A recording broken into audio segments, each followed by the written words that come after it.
श्री रामचंद्र पांडुरंगजी शेंबोले आपल्या सर्वांचे गुरुवर्य यांच्या सेवापूर्ती कार्यक्रमानिमित्त उपस्थित गुरुजी, त्यांच्या श्वेतपत्नी तसेच त्यांची पूर्ण परिवार व माझ्या सर्व मित्रांनो, असं म्हणतात की कागज करू धरती का, शाही करू समंदर की, कागज करू धरती का, समंदर की करू शाही, फिर भी गुरुगुण लिखा न जाई.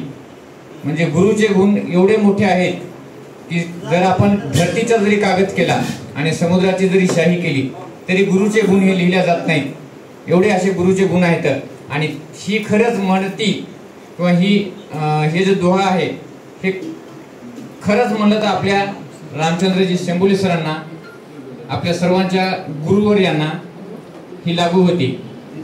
मी तर काही आपले बाहेरचे पण पाहुणे येतात, आपले काही पत्रकार बंधू होता, आमचे सुरवीर साहेब वगैरे, काळे साहेब, बालाजी काळे साहेब पण आले दिसतात. तर मी सर्वांना सांगू इच्छितो, सरांना गुरुजी म्हणतात पण सरांनी कुठल्याही शाळेमध्ये किंवा कुठेही शिकवलं नाही, पण पूर्ण गावाचे गुरुजी आहेत. ते गावाचे गुरुजी म्हणजे आमच्या गावामध्ये फक्त ट्युशन ही प्रथा माझ्यामध्ये तर गुरुजीनं सुरू केलेली आहे. गावात ट्युशन काय असते हे आपल्या कोणालाच माहित नव्हतं. गुरुजी पासून आपल्या गावात ट्युशन काहीतरी एक नावाची प्रथा असते हे माहीत झालं. आणि त्या ट्युशनची कधीच फीस गुरुजीनं कुणालाही जबरदस्ती करून मागितली नाही. माझ्या तर मते गावातील सरची फीस जर काढली आपण, आजही 70 ते 80% फीस बाकीचे लोकांकडे. सांगायची गोष्ट म्हणजे मी अगोदर दत्त मंदिराजवळ राहत होतो, त्यावेळेस मला सरांचं जवळ होतं तिथं जाणं येणं ट्युशन. पण ज्यावेळेस आम्हाला इथं काळेसर कमानीजवळ आम्ही राहायला आलो त्यावेळेस मला सकाळी उठून जायचा एवढा कंटाळा यायचा. आणि सरांचा एक होता की क्लासमध्ये एक जरी मिनिट उशीर आल्या एक छडी होती अगोदर. आणि छडी काय लहान नाही, बारीक छडी येळूची आणि रट्टा जोऱ्यात. म्हणजे ते आल्यावर त्याला 10 मिनिट तरी हात सोडतच बसावं, कारण त्याला ते लिहिता येऊ नये. मग कुठंतरी वाटायचं नाही झालं बरं झालं कडे हिवाळ्यामध्ये एक रट्टा बसला नाही, हातही गरम होत नव्हता लिहायला. तर असे गुरुजी यांच्या छडीमुळं, जसं म्हणतात की छडी लागे छमछम आणि विद्या ही घमघम, तशी खरंच आमच्या सर्व विद्यार्थ्यांना गुरुजीमुळं ही इंग्रजीच्या ज्ञानाची विद्या जी आलेली आहे ती खरंच गुरुजीमुळे आलेली आहे. आणखी एक माझं मत आहे की गावामध्ये जर शेंबोले गुरुजी त्या काळात नसते तर बरेचसे आमचे विद्यार्थी इंग्रजीचा विषय सोडून द्या, पण काहीतरी घडावून काहीतरी करावं या मानसिकतेमध्ये सुद्धा राहत नव्हते. कुठेतरी कोणीतरी वेगळ्याच वळणी लागली असते किंवा बेकार राहिली असते, काही ना काहीतरी झालं असतं. पण आज गुरुजीमुळं आमच्यात एवढी तरी हिंमत आहे की आम्हाला इंग्रजी बोलता जरी कोणाला येत नसतील, बरेच जण आता बोलतात पण आम्हाला समजते तरी इंग्रजी. तर अशा प्रकारचे गुरुजी, माझं बालपण तर सरांच्या घरीच गेलेलं आहे. बऱ्याच आम्ही लहानपणापासून सरांकडे फाईली सरांच्या वाचू अंगातनं आमच्या अंगात जसं म्हणलं की गुरुजीनं फाईल उच्चारासहित अशी आजही डिक्शनरी भेटत नाही त्याच्यामध्ये उच्चार व्यवस्थित आहेत म्हणून. गुरुजी लगेच अपडेट करायची फाईल, पण लगेच फाईल अपडेट होऊन ती फाईल यायची. बा पुस्तकामध्ये कोणते शब्द आहेत, त्या शब्दाचा अर्थ काय आहे, परत दुसरा कोणता अर्थ निघत का, या सगळ्याचा अपडेट करून परत सर सांगत होते. आणि एवढा अभ्यास घेतला आमच्याकडून मारून अक्षरशः आम्हाला त्या इंग्रजीचा आज कुठं जरी गेलं ते आम्हाला काही भीती वाटत नाही तेवढी. असे आमचे गुरुजी. मग काही दिवसाच्या नंतर आता ट्युशन झाली, मग आम्ही आमच्या क्लासेस आमचे डिग्र्या झाल्या, डिप्लोमे झाले आमचे. पण त्याच्यानंतर काही दिवसाच्या नंतर गुरुजींना वाटलं की आता माझे विद्यार्थी, गुरुजी इकडे विद्यापीठामध्ये सर्व्हिसला लागले, गुरुजींना वाटलं माझे विद्यार्थी वगैरे हे होत नाहीत. मग त्यावेळेस सहज आमच्या एका कार्यक्रमानिमित्त भेट झाल्याच्या नंतर गुरुजी म्हणले आपण कुठेतरी भेटूया.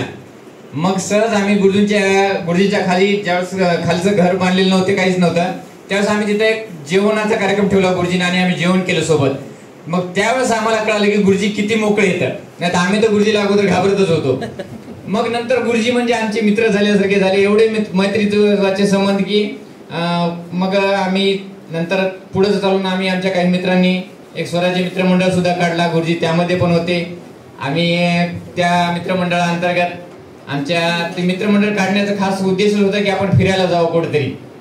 दर वर्षामधून एक तरी टूर आपण फिरायला जावं, असा टूर आम्ही टूरची आठवण काढली की आमचे सगळे मित्र जरा गदगदून जातात. तर असा टूर आम्ही काढला.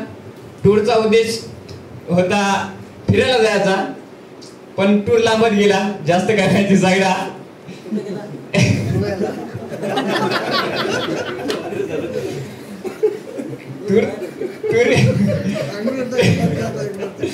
टूर होता आमचा, बेत होता आमचा देव करायचा. देव करत करत आमचा गोवा झाला आणि गोव्या जाऊन आमचा गोवा फक्त गाडीतच फिरण्यात गेला. एक मिनिट या बीचला जाऊन, एक मिनिट त्या बीचला जाऊन, बीचला जाण्यामध्ये वेळ होऊन गेला. अखेरला गोव्यातून आम्ही तसंच बाहेर निघालो. तर अशा प्रकारचा आमचा टूर पण झाला.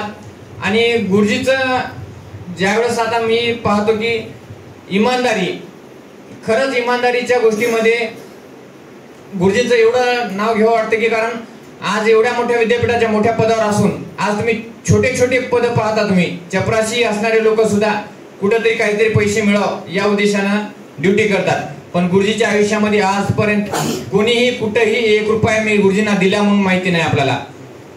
आणि उलट गुरुजीच कोणाला जर कुठं मदत लागत असेल तर त्याला मदत करत असतील आणि देतात सुद्धा पैसे. बऱ्याच ठिकाणी असा एखादा विद्यार्थ्याला सर मला फीस भरायला पैसे नसतील तर सर न दिले असतील त्याला. कारण आपल्या गावातच असे भरपूर विद्यार्थी आहेत आपल्या ट्युशन मध्ये आपण दिले नाही फीस त्यांना. तर गुरुजी बद्दल सांगायचं म्हणजे खूप काय रात्री कमी पडली एवढं आहे. तर आमच्या आताच बोलत माझे मित्र म्हणले सूर्यकांत भाऊ की गुरुजींनी आता या पुढं सेवानिवृत्त झाल्याच्या नंतर पुन्हा एकदा गाढवाचं लग्न घ्यावं. कारण आता खंडोबाची यात्रा जवळ आली आणि आम्ही सगळे तयार आहोत सर. आणि आता तुम्हाला वेळ पण आहे.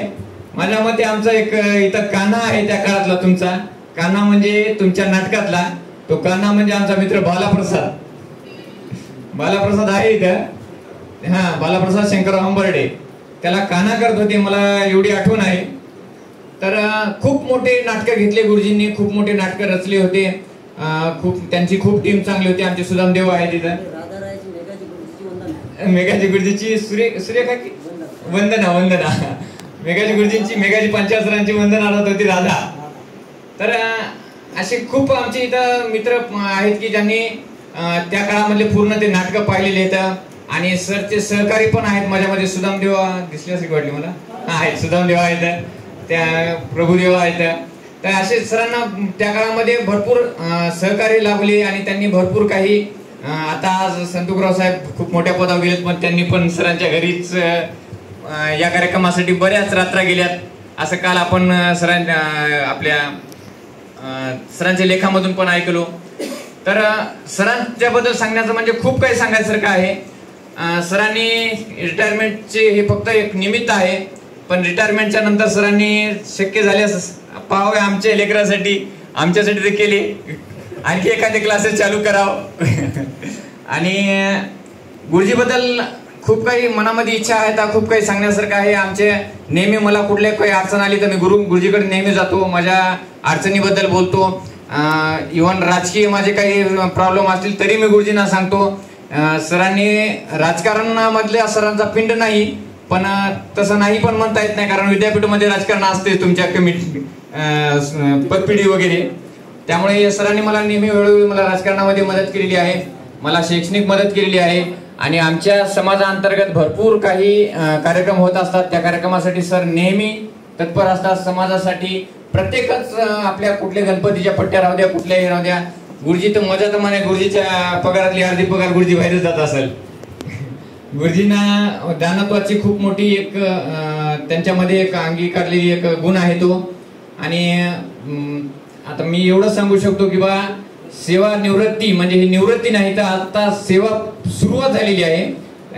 विष्णुपुरीकरांची सेवा आता गुरुजीच्या हातून आणखी जास्त घडल. ही निवृत्ती नाही, ही निवृत्ती झाली फक्त विद्यापीठापुरती, विद्यापीठांच्या लोकांना निवृत्ती झाली, पण सेवा सुरुवात ही आता विष्णुपुरीकरांची आहे असं मी मानतो. आणि या ठिकाणी आपले 2 शब्द संपवतो. धन्यवाद.